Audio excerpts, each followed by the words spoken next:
2022년을 맞이하면서 올해는 코로나 종식을 빌었던 게 엊그제 같은데요.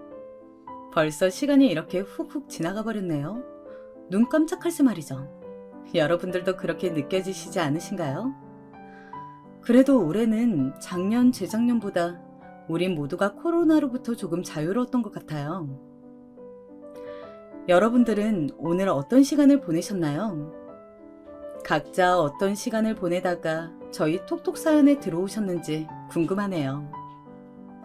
이번 사연 들으시고 보시는 동안 즐거운 시간 보내시길 진심으로 바랄게요.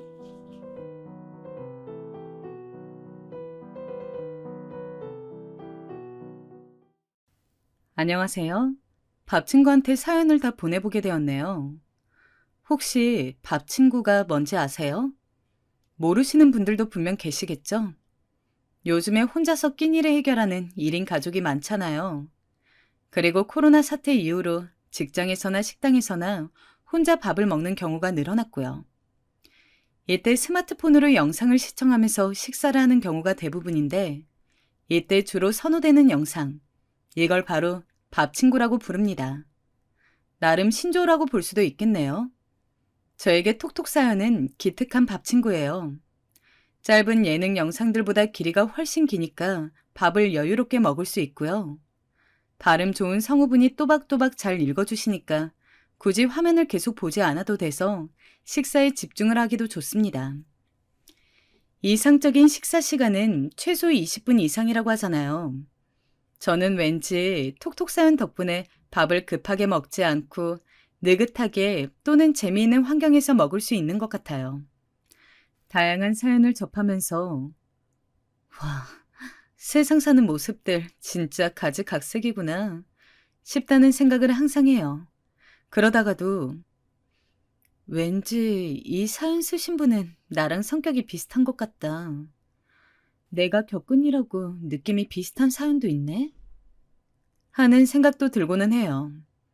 지금까지 감상만 잘 해왔는데 처음으로 직접 사연을 보내보게 되었습니다.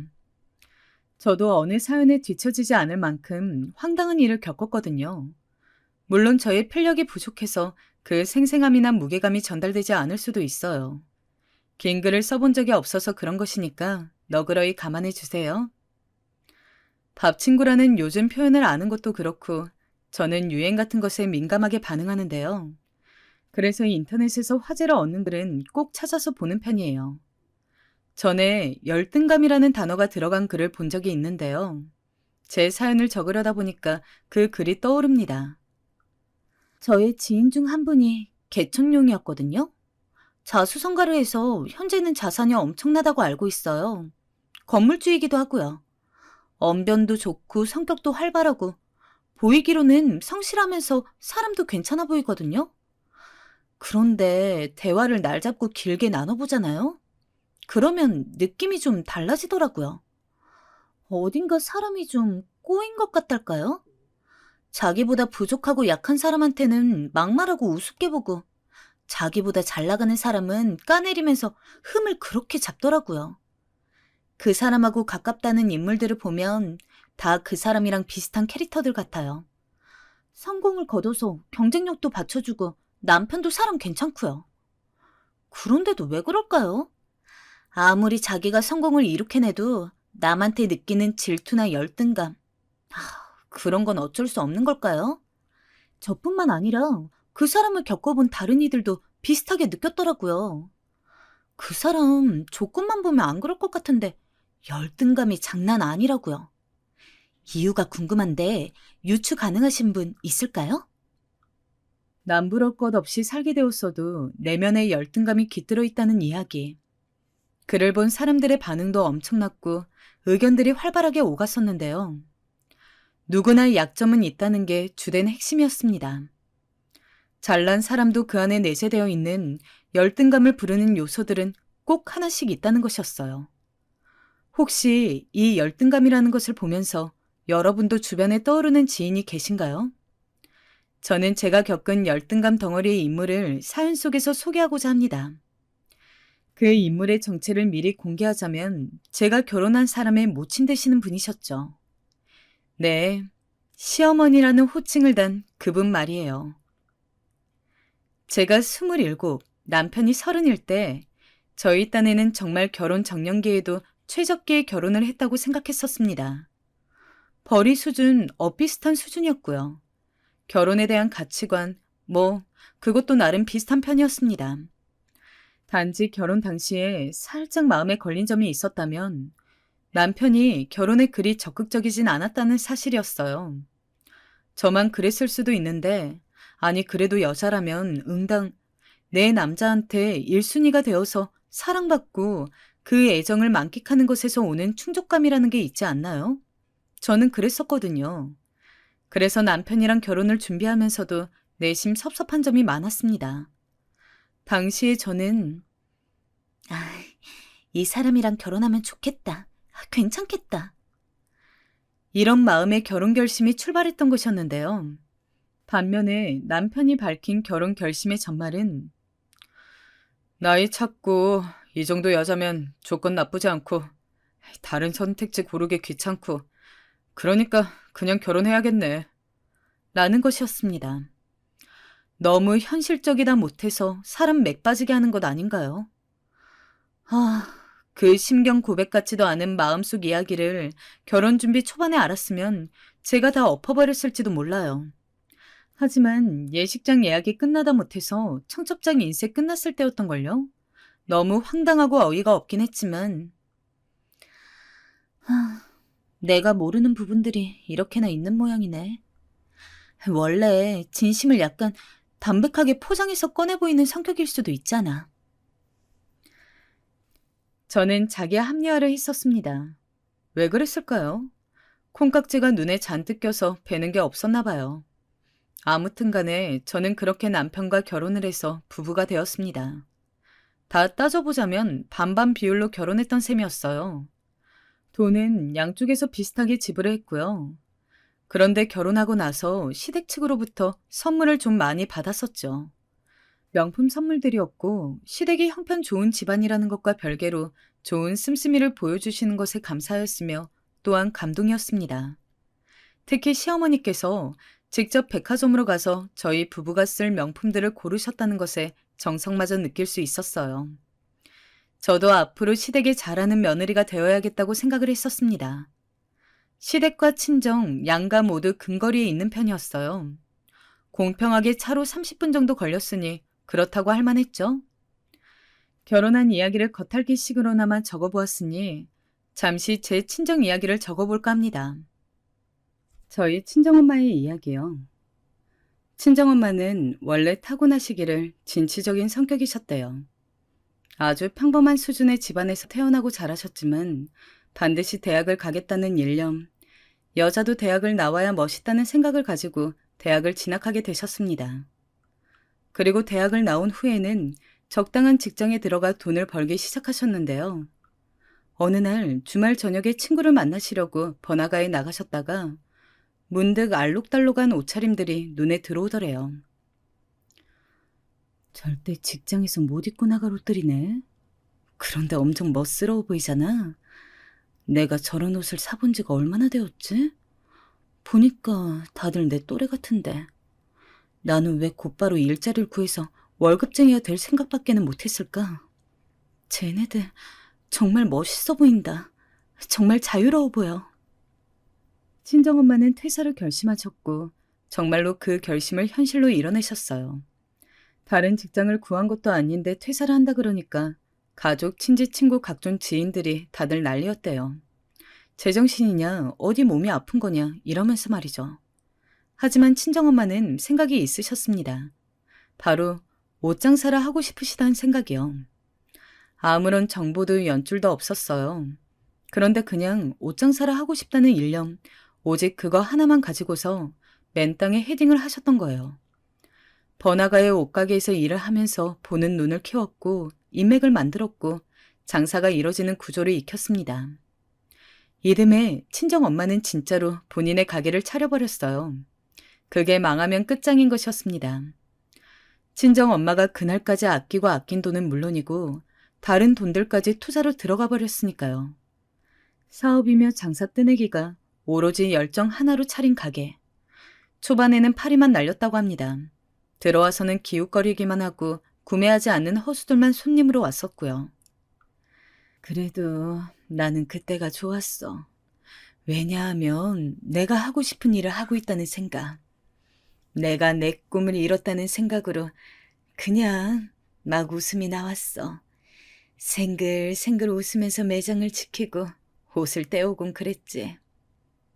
먼 훗날 당신의 자식 앞에서 그 당시를 회상하게 되셨을 때 친정엄마의 얼굴에는 잔잔한 미소가 어려 있었습니다. 마치 혈기왕성했던 그 시절의 아가씨로 돌아가기라도 한 듯이 친정엄마의 작은 옷가게는 손님 없이 횡했던 보릿고개를 버틴 끝에 이듬해부터 대박 행진을 이어갔습니다. 단골들이 그렇게나 많았대요. 친정엄마의 밝은 서비스 정신, 옷에 대한 열정, 유행에 민감한 그 특유의 감각. 이런 것들 때문에 젊은 사람들은 물론이고 결혼한 미씨 손님들도 많이 찾았었대요. 성공가도를 달리기 시작하니까 지인들이 친정엄마를 막 찔러댔습니다.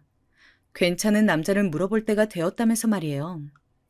남자친구를 사귀긴 했었으나 장사 때문에 바빠서 연애는 실패로 막을 내려야만 했었던 친정엄마.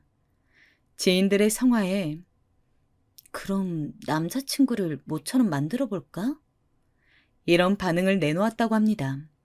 잘 나가는 옷가게 사장님에 걸맞는 남자를 붙여주겠다면서 별별 다리가 놓아졌대요. 한 번은 건너 지인이 정말 괜찮은 집 아들내미라고 해서 소개를 받은 상대가 있었대요. 친정엄마랑 동갑이었다고 합니다. 2번 만났다고 하던가요? 아무튼 그 상대가 어느 날에는 말도 없이 친정엄마의 가게를 찾아왔었다고 합니다. 웬 꽃다발을 들고 말이죠. 지나가는 길에 들렀다면서 윙크와 함께 꽃다발을 건네주자 그 상대와 함께 온 친구 3명은 가게 바로 앞에서 박수를 쳐주었대요. 분위기를 띄워주는 역할들이었던 거죠. 장사하는데 방해되게 왜 불쑥 찾아오고 난리람? 친정엄마는 그런 생각이나 시큰둥하게 했었다네요. 아, 꽃다발 정말 고마워. 예쁘네, 마음에 들어. 친구들하고 놀러 가던 길이라고? 그래. 재밌게 놀고 좋은 시간 보내길 바라. 받은 꽃다발을 들고 그 상대를 가게 밖으로 배웅하는데, 어라? 그 순간에 친정엄마의 눈에 들어온 인물이 있었습니다. 상대의 친구로 따라온 3명 중 1명이었죠. 친정엄마는 건성으로 상대에게 잘 가라고 손을 흔들어주면서 속으로는 이런 생각을 했대요. 쟤 뭐니? 쟤가 바로 내 취향에 딱 들어맞는 남자인걸? 자기한테 열렬하게 꽂히는 시선을 내심 느끼고 있었던 그 당사자의 친구. 훗날 밝히기로는 그때 이렇게 생각했었다고 합니다. 꽃 들고 저렇게 웃으니까 마녀 같기도 하고 잘 되는 가게 사장님은 역시 평범하지 않구나. 하지만 그렇게 떨떠름히 생각해봤자 소용없었죠. 친정엄마는 이미 그 친구를 점찍었습니다. 원래 소개받았던 상대는 뻥 차버렸고요. 대신에 다른 지인을 그 상대에게 연결해 줌으로써 유연하게 상황을 종료할 수 있었죠. 친정엄마는 한눈에 반했던 그 친구에게 따로 연락을 했고 결국은 만날 수 있었습니다. 안녕? 드디어 우리가 따로 만나게 됐네? 그날 내 가게 앞에서 마주쳤던 이후로 무려 2달 만이야. 너는 혹시 내 생각 안 났어? 나는 그날 너 잠깐 본 건데도 안 잊혀지더라. 커피숍에서 마주보고 앉자마자 친정엄마는 발랄하고도 대담하게 그런 인사말을 건넸대요. 그러자 맞은편에서 조용한 목소리가 들려왔죠. 저기 미안한데 내 쪽이 연상이야. 응? 그게 무슨 소리니? 우리 다 동갑 아니니? 너랑 잠시 만났던 그 녀석은 내가 아는 동생이야.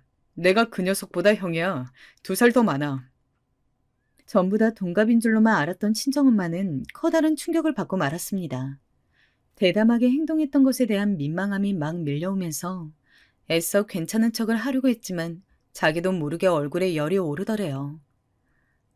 아, 동갑내기 친구인 줄로만 알았는데 그게 아니었구나.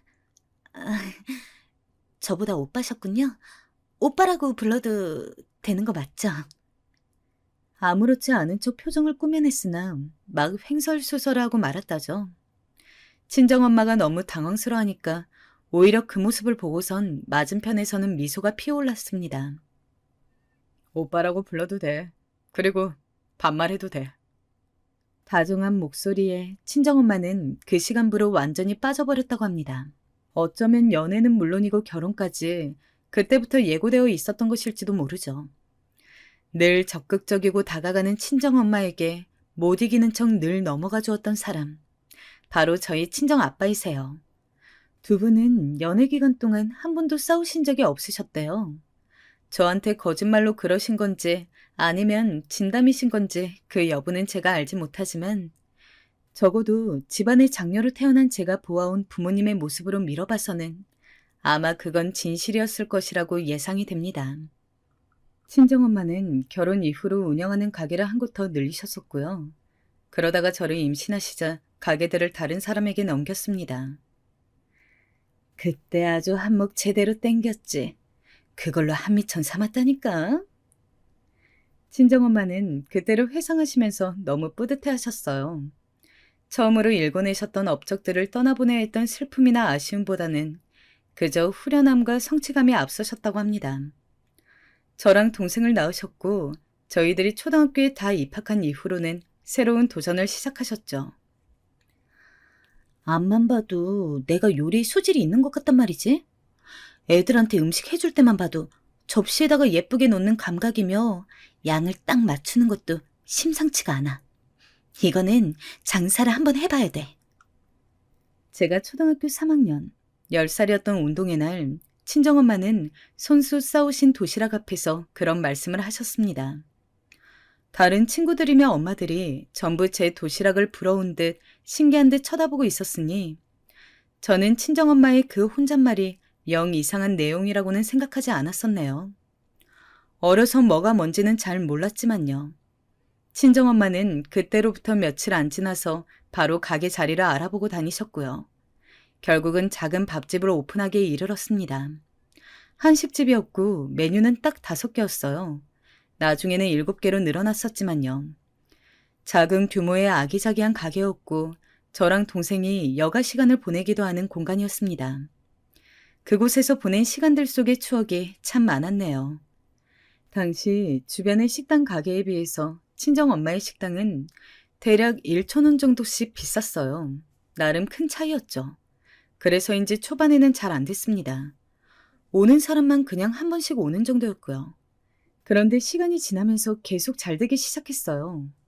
왜냐하면 단골들이 엄청나게 확보되었었거든요.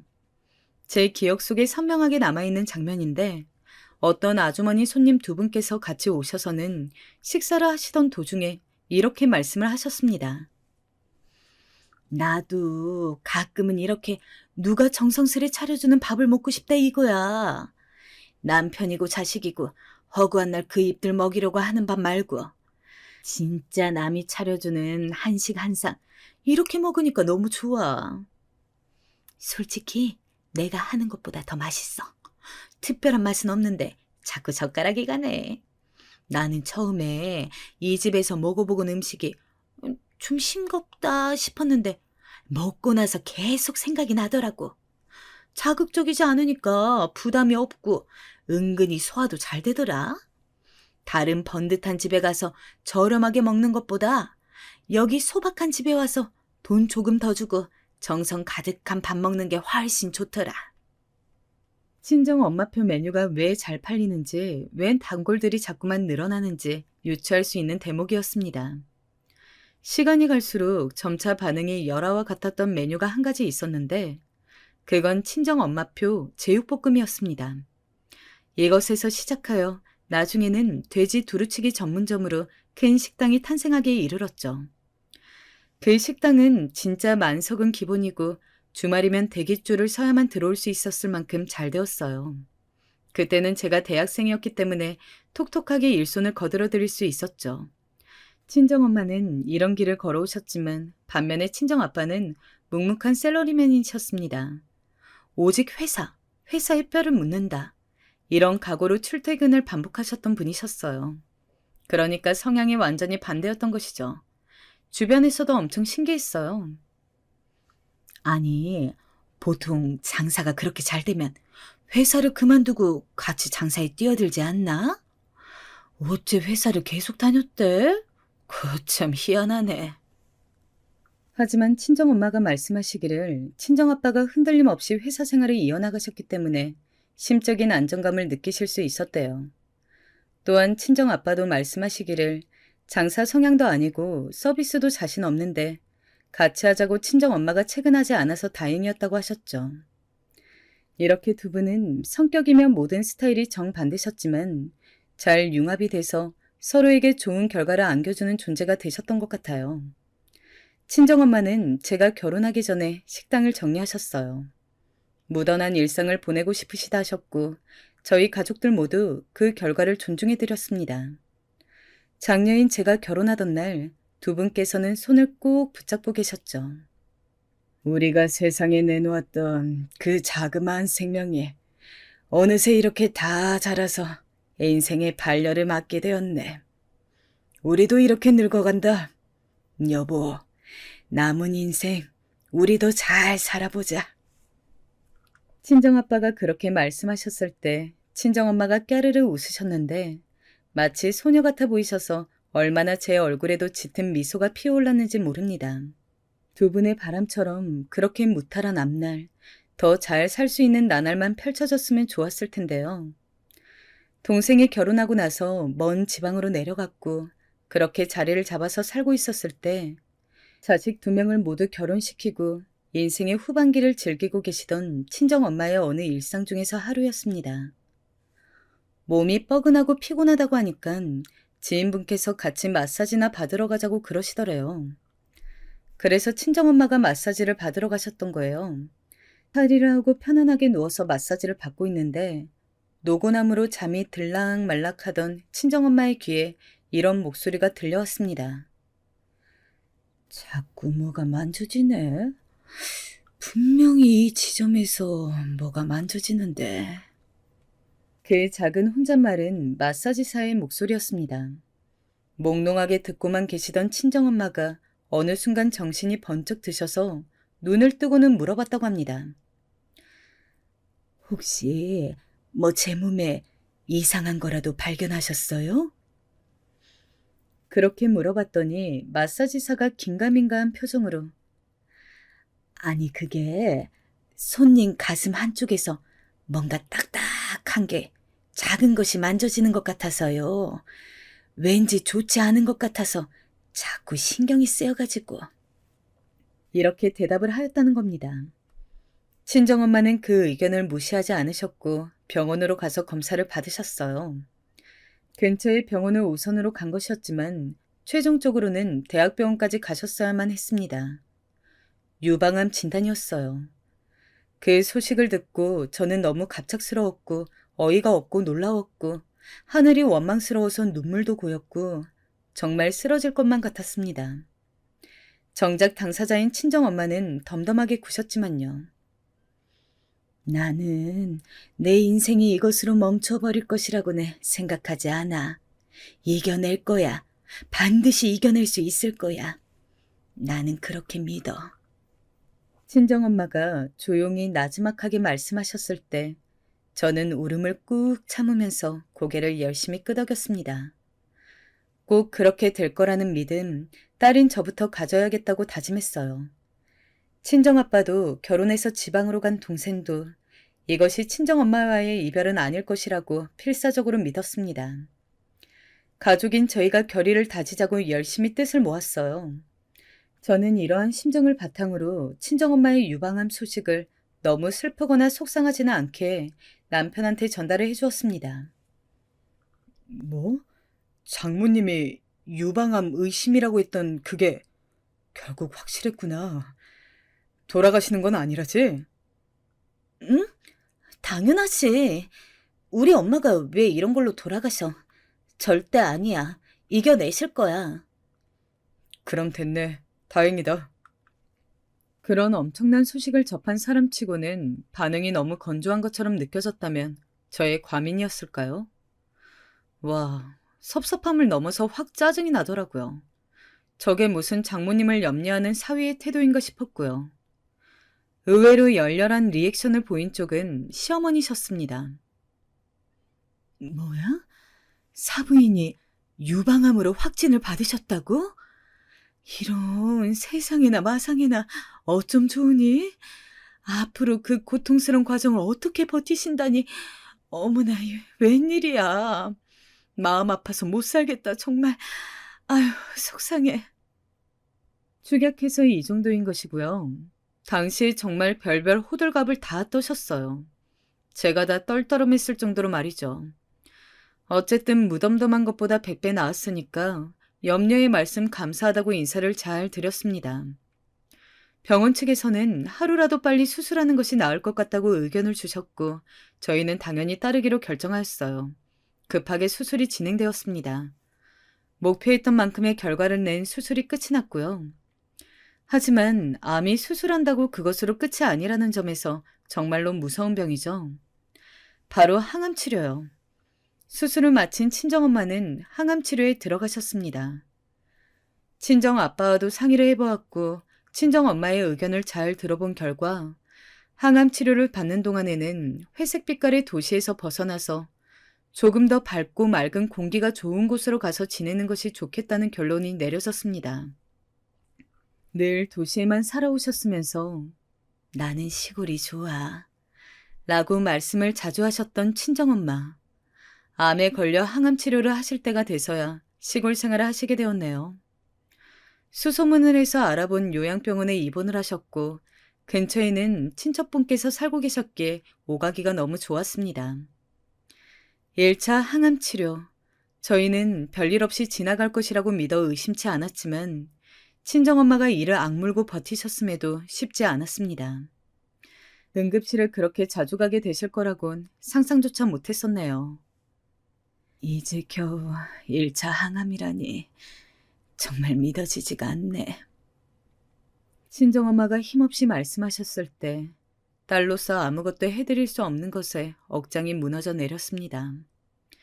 항암 치료 때문에 식사도 못하시고 그저 힘이 드셔서 기력 없이 병실에 누워 계시는 모습. 제가 평생을 알아온 친정엄마의 모습이 아니었습니다. 정말 눈물이 계속 났는데 친정엄마 앞에서 나약한 얼굴 보여드리지 않으려고 늘 씩씩한 척을 했었네요. 그러던 어느 날에 친정아빠가 웬 스케치북을 가져오시더니 그걸 누워있는 친정엄마 앞에서 하나씩 넘기셨어요. 짜잔. 이건 내가 저기 앞에 멀리까지 나갔다가 발견한 노랑나비야. 알지? 아싸, 노랑나비. 시골 풍경을 좋아하셔서 그나마 고된 항암 치료 중에 유일한 낙. 창밖의 풍경을 즐기셨던 친정엄마이셨습니다. 하도 힘이 들고 속이 안 좋으니까 나갈 엄두를 못 내고 계실 때여서 그게 안타까웠죠. 그런데 친정아빠가 그런 친정엄마를 위해서 이 주변 밖에서 보고 다니신 것들을 스케치북에 하나씩 그려오신 거예요. 사진을 찍는 건 멋이 없대요. 그건 휴대폰 카메라의 작품일 뿐이라고요. 이게 바로 정성이라면서 으스대시는 모습에 친정엄마가 마침내 웃음을 터뜨리셨습니다. 이 사람 또 허당처럼 구네. 노랑나비가 아니라 호랑나비. 아싸, 호랑나비. 항암 치료가 시작된 이후로 친정엄마가 그렇게 소리내어 웃으신 것은 그때가 처음이었어요. 웃으시는 모습을 보니까 너무 좋더라고요. 역시 제가 장녀로서 아무리 잘하고 노력한다고 해도 친정아빠를 따라잡을 수는 없는 노릇이더라고요. 친정엄마의 빡빡 깎은 대머리가 정겹고 귀엽다면서 너스레를 떠시는 그런 분을 제가 어떻게 따라잡겠어요. 이어지는 항암 치료도 친정엄마는 꿋꿋하게 받으시며 버텨내셨습니다. 그러던 어느 날이었어요. 시어머니로부터 연락이 왔습니다. 이번 주에 잠깐 올라오기로 한 일정을 남편으로부터 전달받았다면서 혹시 시댁에 들를 생각은 없냐고 하시는 거예요. 잠깐 올 수 있다고 그러면 내가 사부인 위해서 귀한 보양식 만들어 놓으려고 그러지. 네? 아, 그러실 것 없어요. 어머님도 늘 일정이 있으신 분인데, 아유, 어떡해. 마음만으로도 감사해요. 에이, 그러지 마라.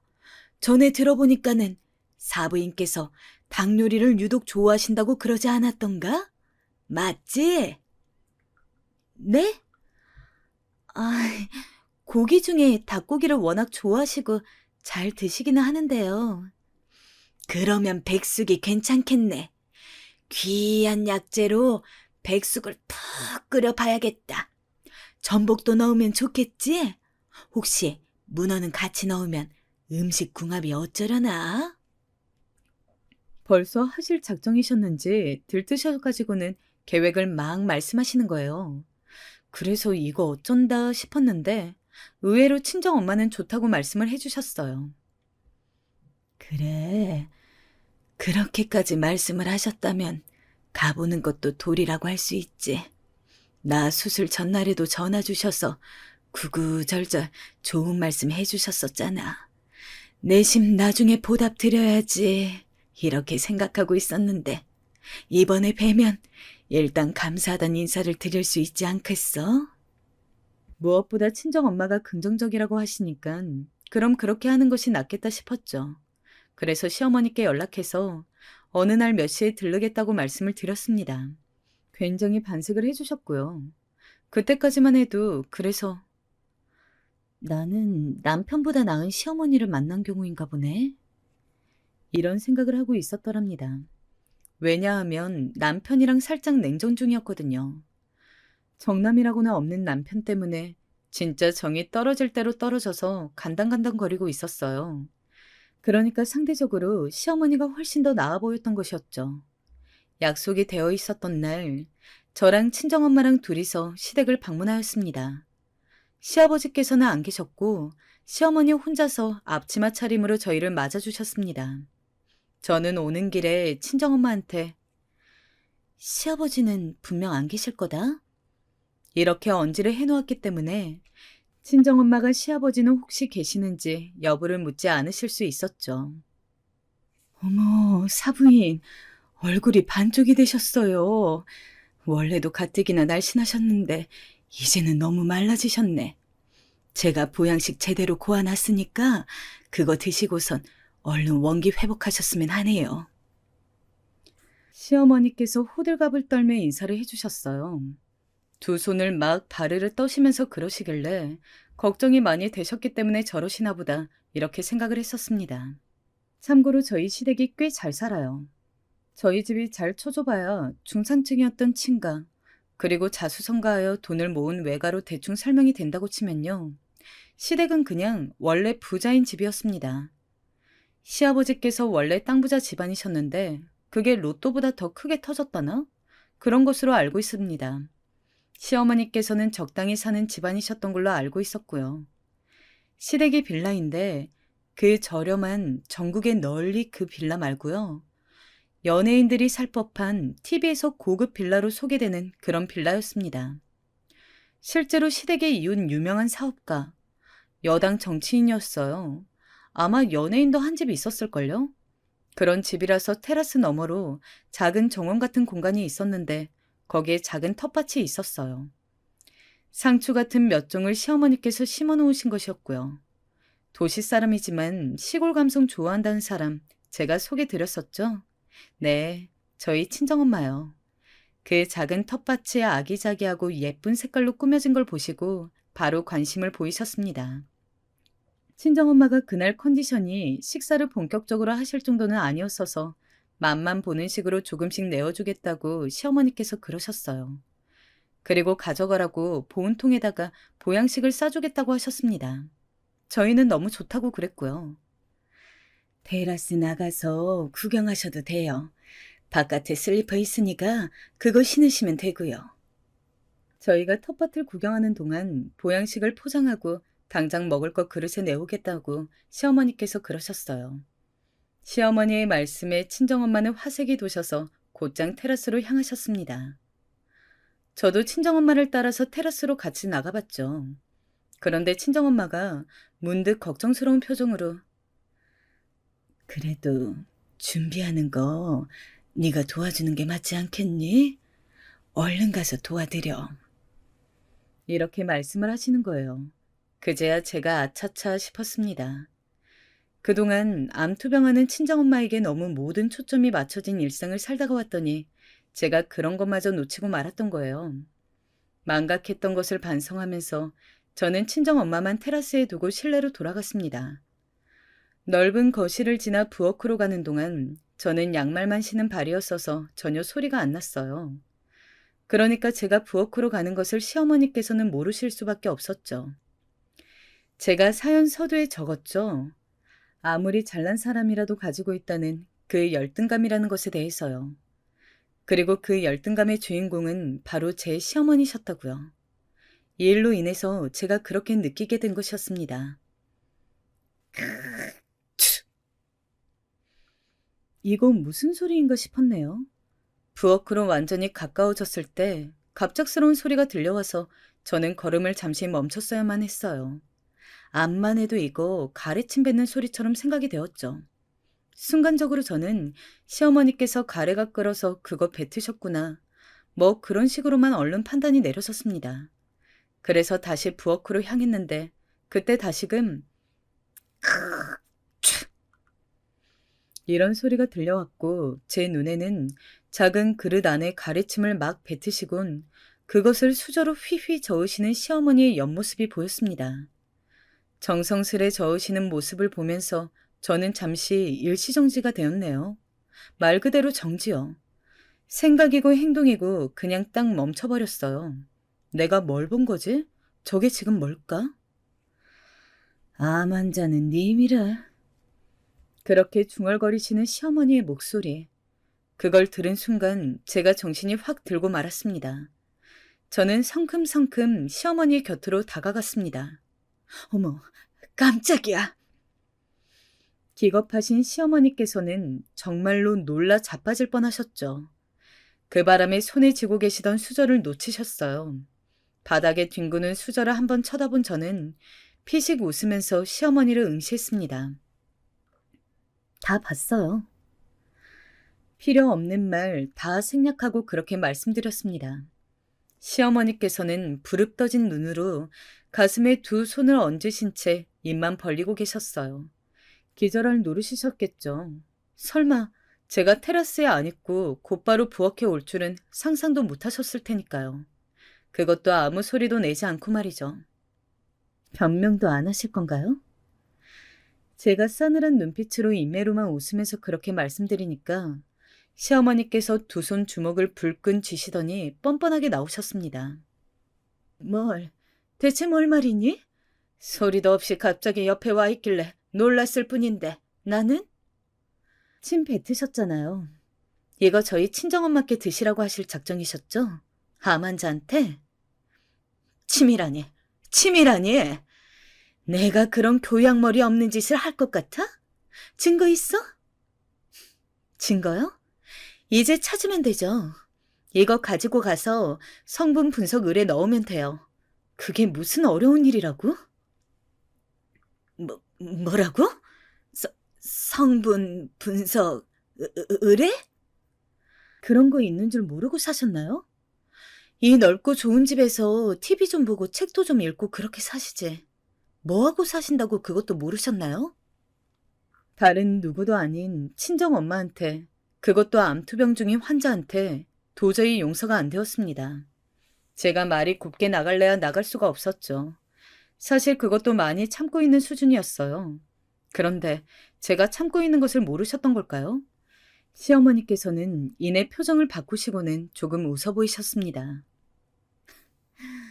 말하는 꼬라지 봐라. 건방지긴. 그 엄마의 그 딸이네. 나대고 사는 것도 똑같아. 갑자기 뭔 헛소리를 하시는 거예요? 지금 그러실 게 아니라 사과부터 하셔야 맞는 순서 아닌가요? 만약 지금 제가 발견 못했으면 저희 친정엄마는 가래침이 든 걸 드셨겠죠. 보양식이라고. 참 좋은 사돈을 뒀다고 그런 착각을 하시면서요. 그래서 먹었니? 안 먹었으면 됐지. 안 처먹었으면 그걸로 된 거 아니냐? 암 걸린 어미 둔 게 무슨 훈장이라도 됐냐? 어디서 바락바락 대들고 큰 소리야? 거기까지였습니다. 그 헛소리를 들어주는 것은요. 짝하고 짧지만 커다란 타격음이 부엌에 울려 퍼졌습니다. 시어머니께서는 저에게 얻어맞은 뺨을 손으로 부여잡고 휘청거리시다가 이내 털썩 주저앉으셨어요. 제가 말랐어도 통뼈라서 힘이 세거든요. 머리가 다 어지러우셨으니 말도 똑바로 못하시더라고요. 너 사람을 때려? 너 신고할 거야. 너 고소할 거야. 소란이 이어지는 것에 어느새 친정엄마는 부엌에 다가와 계셨습니다. 오시면서 내용을 얼핏 들으셨는지 씁쓸한 표정으로 시어머니를 내려다보셨어요. 그 눈빛을 받으시고 나서야 시어머니께서는 움찔하면서 고개를 피하셨습니다.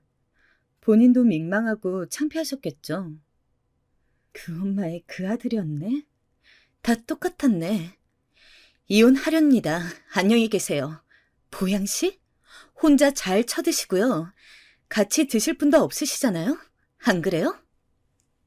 저는 빈정거리며 인사를 남겼고 친정엄마의 손을 잡고선 그 집을 빠져나왔습니다. 더 이상 다른 말은 필요하지 않았어요. 제가 할 말 많은 눈빛으로 친정엄마를 쳐다보았을 때 친정엄마는 그저 고개만 끄덕여 주셨죠. 다 알고 있다는 의미로요. 그 다음부터는 남편과 개싸움이었습니다. 어차피 이혼을 각오했던 마당이라서 죽도록 싸웠었네요. 그 무심하고 무덤덤한 인간이 속에 참 많은 생각을 품고 있었더라고요. 특히 자기 엄마가 지닌 열등감에 대해서도 잘 알고 있었습니다. 제가 결혼 생활하면서 살짝 느끼긴 했었는데 화목한 저희 집안을 질투하시는 눈치였어요. 남편에게 사랑받고 사는 아내라는 점에서 저희 친정엄마를 유독 질투하셨던 겁니다. 친정아빠가 적극적으로 친정엄마를 간호한다는 소식에 그렇게 화를 내셨다고 하고요. 또한 본인은 집안의 주손으로 선봐서 결혼한 후로 계속 주부로 산 게 끝이었는데 친정엄마는 온갖 능력을 펼치면서 살아오셨다고 하니까 그게 그렇게나 배가 아프셨던 모양이더라고요. 그런 추악한 이면을 낱낱이 알게 된 마당인데다 남편에게 쌓여왔던 서러움도 폭발했기 때문에 무조건 이혼이었습니다. 전혀 망설이지 않았고 그냥 곧바로 이혼 진행했어요. 가족들도 제 결정을 옳았다, 잘했다고 해주었습니다. 마지막 항암 치료가 끝나고 나서 저희 가족들은 친척 어르신의 오랜 지인께서 운영하시는 유명 삼계탕집에 가서 보양식을 먹었어요. 먹는 내내 다 같이 울면서 웃으면서 정말 기억에 남는 순간이 되었네요. 그리고 현재 저희 집에 암 환자는 없어요. 완치 판정을 받은 전직 암 환자만 있을 뿐이죠. 이건 톡톡 사연에만 몰래 밝히는 건데 저는 지금 만나고 있는 남자친구가 있습니다. 아직 가족들한테도 비밀이에요. 의연한 척하고 살았지만 솔직히 이혼한 게 쪽팔려서요. 선뜻 남자친구가 생겼다고 공개를 못하겠네요. 이번에는 제발 참된 인연이기를.